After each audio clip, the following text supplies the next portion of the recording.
Hello അസ്സലാമലൈക്കും. അപ്പോൾ ഏവർക്കും എൻ്റെ ചെറിയ പെരുന്നാൾ ആശംസകൾ. അങ്ങനെ രാവിലെ ഞാൻ ഒറട്ടിയും മട്ടൻ കറിയും ഒക്കെ തട്ടുകയാണ്.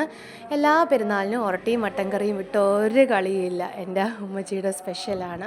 അങ്ങനെ അതൊക്കെ കഴിച്ചു. ഉച്ചത്തെ വീഡിയോ ഒന്നും എനിക്ക് എടുക്കാൻ പറ്റിയിട്ടില്ല. എൻ്റെ ഫ്രണ്ടും അവളുടെ ഫാമിലിയും വീട്ടിലുണ്ടായിരുന്നു. അപ്പോൾ അവളും ഞാനും ഒക്കെ സ്കൂളിൽ ഒരുമിച്ച് പഠിച്ച ആ ഒരു ഫ്രണ്ട്ഷിപ്പാണ്. അങ്ങനെ ഞങ്ങൾ നേരെ ബീച്ചിലോട്ട് വന്നു. മുതലപ്പുഴി ബീച്ചാണ് എൻ്റെ വീടിൻ്റെ ഏകദേശം തൊട്ടടുത്ത് തന്നെയാണ്. അങ്ങനെ ഞങ്ങൾ അവിടെ നിന്ന് ഐസ്ക്രീമൊക്കെ കുടിച്ചു. അത് കഴിഞ്ഞ് കുറേ നേരം ഇങ്ങനെ കടലും കണ്ട് ഇങ്ങനെ ഇരിക്കുമ്പോൾ മനസ്സിന് എന്തോ ഒരു റിലാക്സാണ് കേട്ടോ.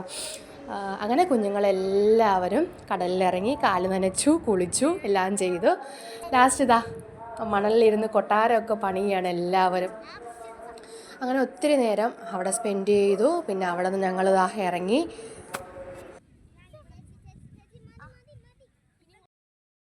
ഞങ്ങൾ അവിടെ നിന്ന് പോരാൻ നേരം ഒരുപാട് ആൾക്കാർ പിന്നെയും ബീച്ചിലോട്ട് വന്നുകൊണ്ടിരിക്കുകയാണ്. ഭയങ്കര തിരക്കായിരുന്നു. അതെല്ലാ പ്രാവശ്യവും അങ്ങനെ തന്നെയാണ്. അങ്ങനെ ഉച്ചയ്ക്ക് വീഡിയോ എടുക്കാത്തത് കൊണ്ട് രാത്രി ഫുഡ് കഴിക്കുന്ന വീഡിയോ എടുക്കാമെന്ന് കരുതി. അപ്പം രാത്രി കഴിച്ചത് നെച്ചോറ്, മട്ടൻ കറി, സാലഡ്, അച്ചാറ്, ചിക്കൻ ഫ്രൈ.